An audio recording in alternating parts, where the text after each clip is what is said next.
Behind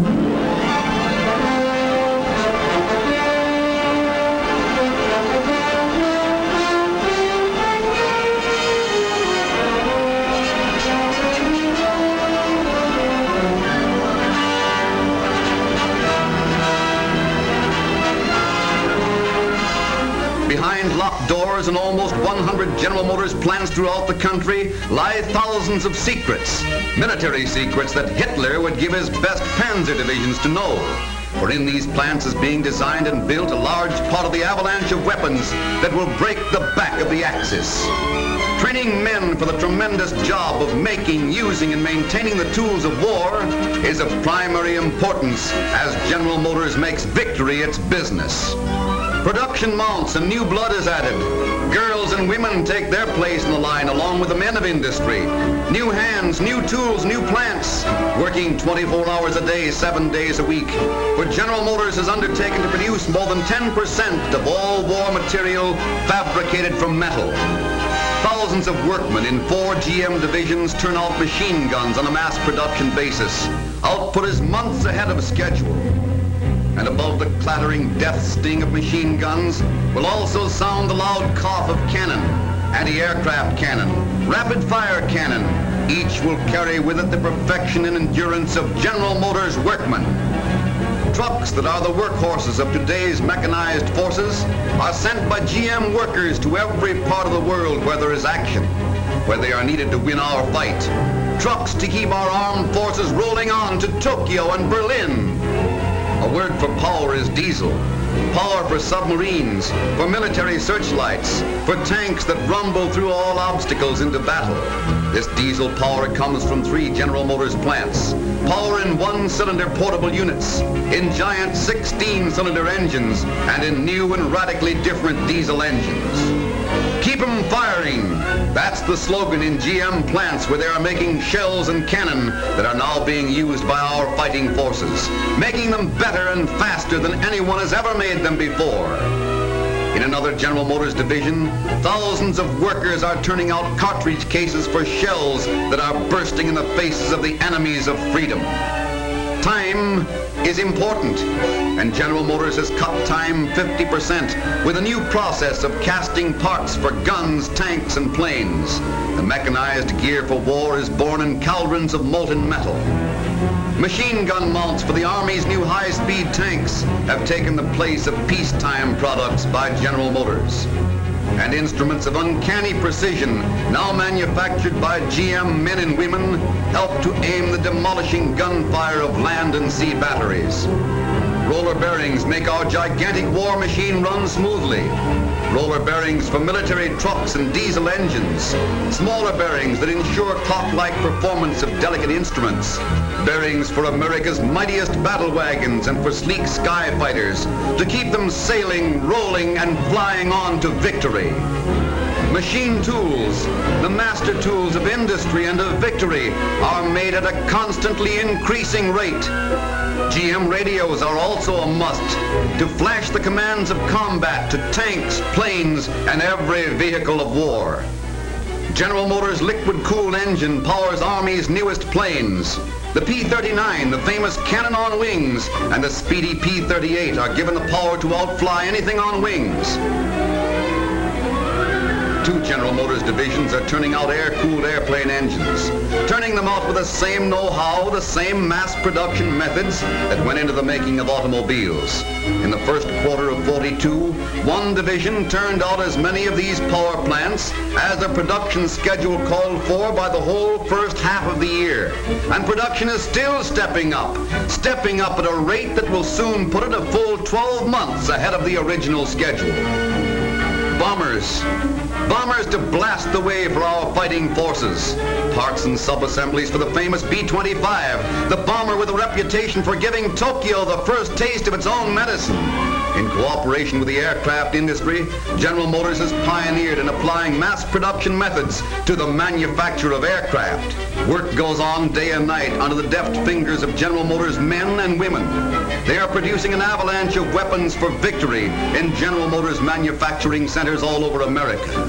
One of the most important of these centers is Dayton, Ohio, a city gearing up to the grim task of war. For Dayton is making victory its business. Dayton has a story to tell, the story of a city at war.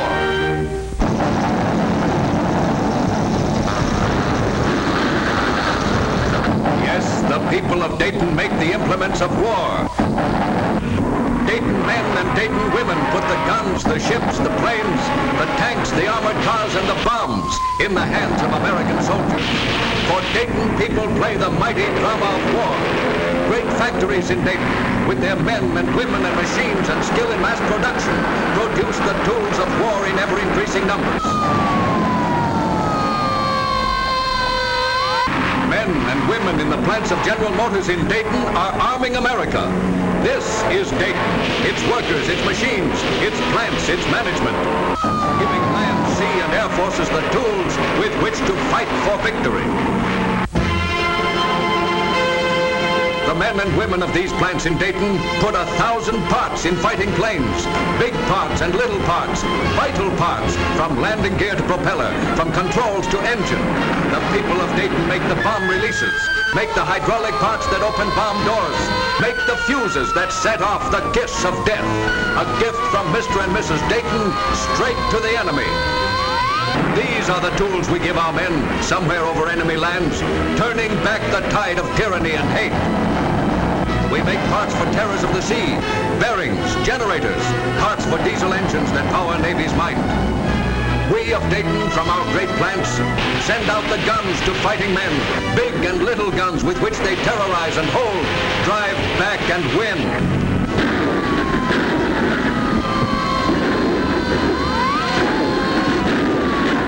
We make the shells, right here in Dayton. Men and women make the shells, the mine fuses, the tail fuses, to bomb the Jap and the German Nazis to destruction. And we drive the tanks through enemy land, tanks that Dayton men and Dayton women have helped to build, trucks and armored cars into which we have poured our materials and our labor. For there are thousands of men and women already working in these plants in Dayton. They know it's their war. A war that can be won only through production, only by the skill and sweat and speed of these people in the plants. Grinding and polishing, forging and boring, beating metal and powder and sweat into tools of war. Make it right, make it well. These are the answers to Guam and Wake. They want more land? Well, we'll give it to them. Give them the iron from American soil, burned into steel, hammered into engines, ground into shells. We'll give them all we have, loaded with dynamite to blow them to hell. Here's a slap in the face for our boys in Pearl Harbor. Dayton is strong and prepared. Dayton's men and women are on the battle line of production, for everything depends on production. Men in Australia, men in Russia and China, men on every battlefront need production, and Dayton gives it to them. They tore up plants and built them new to do this job.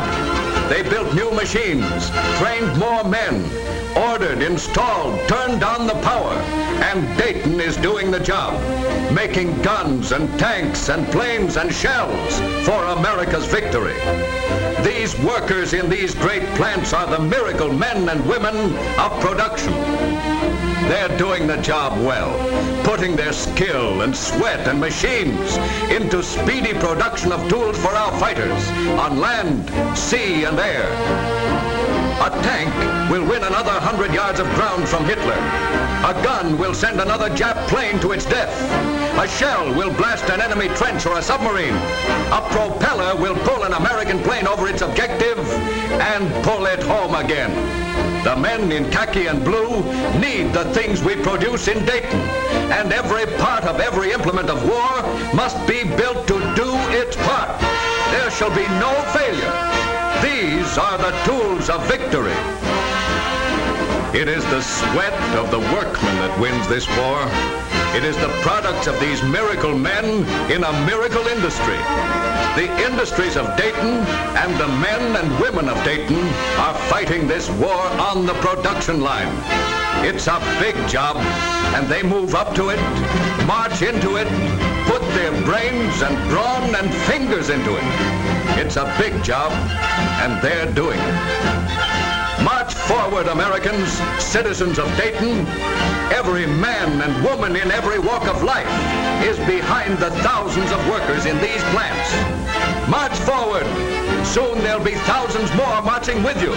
More men and women producing even greater quantities of the tools of victory.